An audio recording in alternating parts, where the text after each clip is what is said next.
Урматтуу төраға, урматтуу депутаттар, угулуп атабы? Бүгүнкү күндө саламаттык сактоо министрлигин караган атат. Бул эми кыргыз журтчулугу боюнча, кыргыз эли боюнча оптимизацияда бүт республика боюнча абдан чоң иштер жасаган. Бул бир.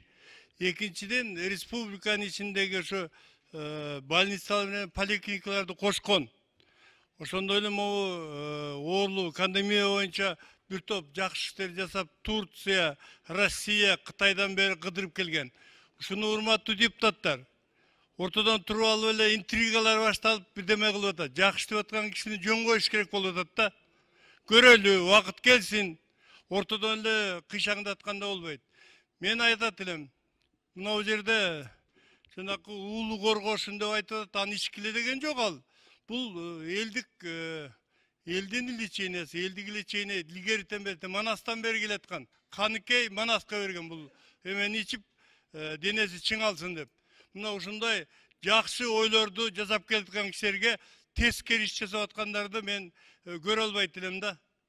Ушуну жолдош төрага түздөп айтып, түшүндүрүп айтып койсоңор жакшы болот эле. Себеби бүгүнкү күндө шаардын ичиндеги бир топторду кошуп атат.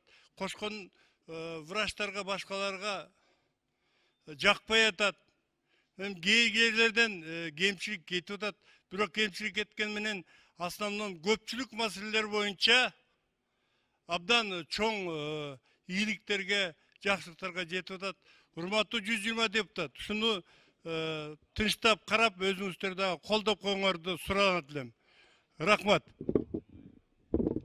Урматтуу төрага, урматтуу депутаттар, бүгүнкү күндө өзүңүздөргө баарыңыздарга белгилүү болгондой, үйрөй учураган биздин Кара Суу районунда мектептерге окуучу кыздарыбызды жолчандар киргизбей жатат.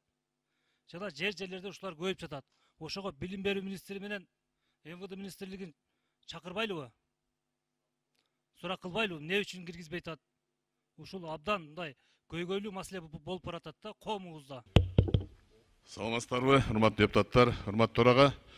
Мен биринчи күнү комитеттин жыйынына катышканмын. Комитеттин жыйынында бүгүнкү күнгө республиканский штабтын маалыматын угалы дегенбиз ковид боюнча. Абал өтө оор. Кандай иштер болуп атат?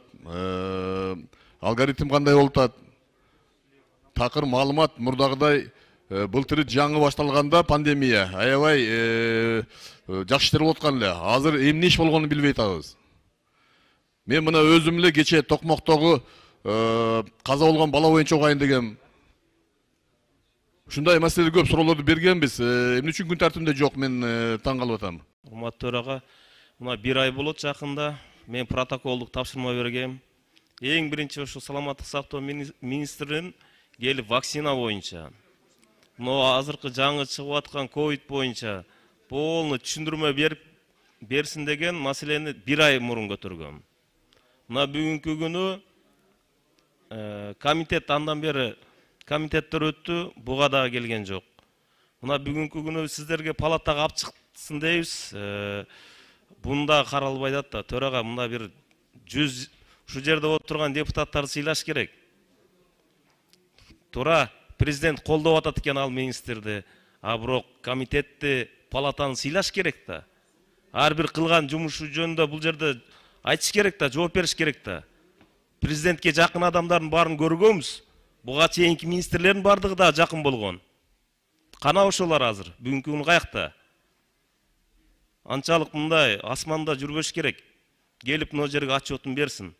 Мына ушу жерден анын биз комитетте караганбыз. Анын жумуш ордун жалпы биздин комитет чечим чыгарып бергенбиз. Ошо премьер-министрге, президентке кайрылуу жан өткөнбүз. Иш ордун карасын деген. Мына ушу жерде бүгүн караш керек ошону. Чакырыңыз аны. Мен дагы ошол талаптарга кошулам. Саламаттык сактоо министрлиги уу коргошуну ичкенге убакыт табат. Парламентке келгенге убакыты жок. 24 саат иштеп атам деп президент айтып атат ушундай. Мүмкүн 24 саат алар ошол резиденцияда отуруп атышат да. Бияка келип отчетту берсин.